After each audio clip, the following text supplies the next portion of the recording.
In the heart of the bustling city, surrounded by endless traffic and glowing skyscrapers. She once believed this was the only way to live. Long hours, crowded streets, a constant race against time.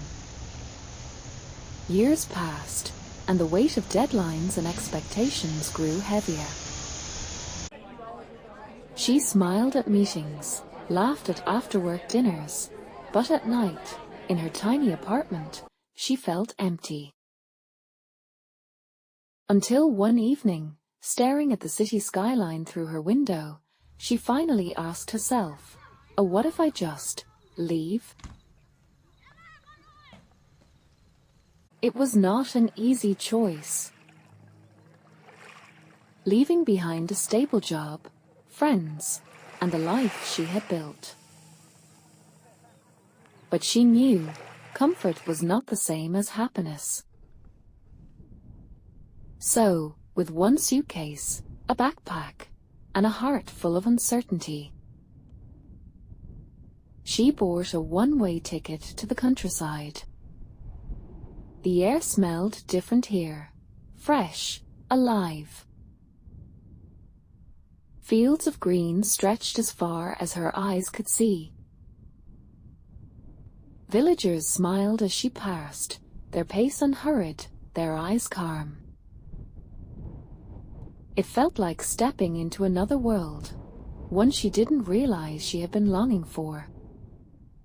Days were no longer measured in meetings and emails, but in sunrises and sunsets. She learned to plant seeds, tend to the soil, and wait patiently for things to grow. She built a small chicken coop, learning each hen's personality. For the first time, her hands felt tired, but her heart felt light. Life in the countryside was not a fairy tale.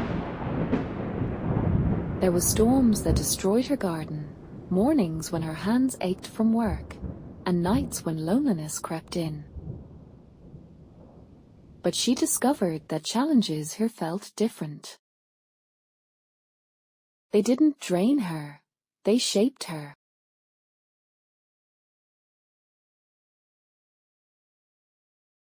She found friendship in neighbors who shared seeds and stories. Learned recipes passed down for generations.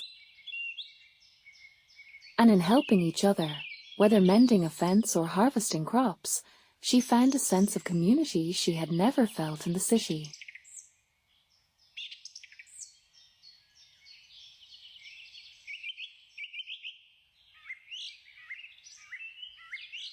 One evening, sitting by her small wooden porch, watching the sky turn gold, she realized something.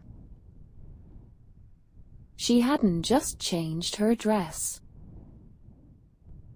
She had changed her life. The city had taught her how to survive.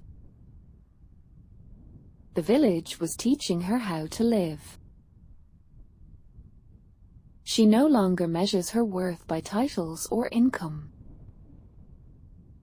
but by the joy in each morning, the peace in each night, and the life she nurtures with her own hands. And maybe, just maybe, this was what freedom truly meant.